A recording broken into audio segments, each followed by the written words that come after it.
پیغمبر صلى الله عليه وسلم أفرميت: لم تظهر الفاحشة في قوم قط حتى يعلنوا بها.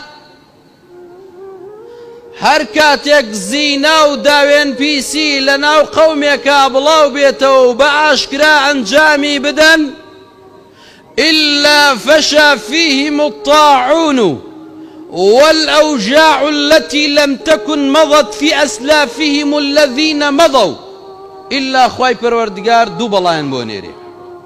بەڵای یەکەم طاعون، نەخۆشی کوشندا وەکو ئەمڕۆ ئەیبینی سەرەتان، نەخۆشی کۆلێرا، نەخۆشی سیل، ئەو نەخۆشیە پیسانەی کەوا ئەمڕۆ گوێمان لێ ئەبێ، ئەو نەخۆشیانەیان بۆ نێرێ. و برسێتیەکیش کەوا باو باپیرانیان شتی وایان نەبیستووە و گوێیان لێ نەبووە. زینا و داوێن پیسی بە ئاشکرا بکرێت، بەڵێ بە ئاشکرا ئەکرێت. ئاشکرا لەوە ئاشکراتر، پیاوێک زینا ئەکا ئەو جارە دێ بە برادەرەکانی ئەڵێ، ئافرەتێک داوێن پیسی و زینا ئەکا ئەو جارە دەچێ لەگەڵ هاوڕێکانی باسی دەکا. ئاشکرا لەوە ئاشکراتر، مناڵی زینا فڕێ ئەدرێت لە ڕێگاوبانەکانە، خەڵکی ئەیبینی ئەم مناڵە ساوایە ها لە بن ئەم دوو پەڕۆیەیە ئەبێت چی بێت، هین کێ بێ. بەڵام لەوە ئاشکراتر مناڵی زینا فڕێ ئەدرێ.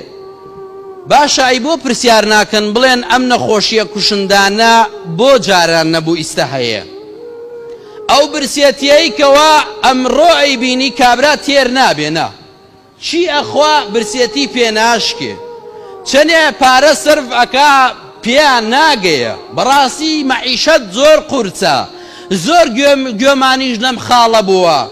بەڵام هۆکار ئەوەیە کە ئەم کارە پیا بووە لە ناو خەڵکا و بە ئاشکرا ئەکرێت، بە ئاشکرا ئەکرێت و خەڵکیش بە سەربەرزی دەزانێت. چونکە گەنجێک کە زیناکە خۆی بەسەر شۆڕ نازانێ بڵێ من کارێکم کردووە، سزای ڕەب العالەمین بە هۆکاری ئەو تاوانەوەدا ئەبەزێ. إذا ظهر الزنا والربا في قرية فقد أحلوا بأنفسهم عذاب الله. پیغمبر فرمی صلى الله عليه وسلم اگر زنا و ربا لناو هر قومێکا بڵاو بێتەوە، إلا ئەبێتە هۆکاری دابەزینی عذابی خوا. ئەو کاتێک کە ئینسان زیناکە ئیمان لە لاشەیان نامێنی، ئیمان لە جەستەی دەرئەچێ، زۆر خەتەرناکە. ئەلەو کاتێکەوە ئەو تاوانە گەورەیە کوشندەیە ئەنجام ئەدەی.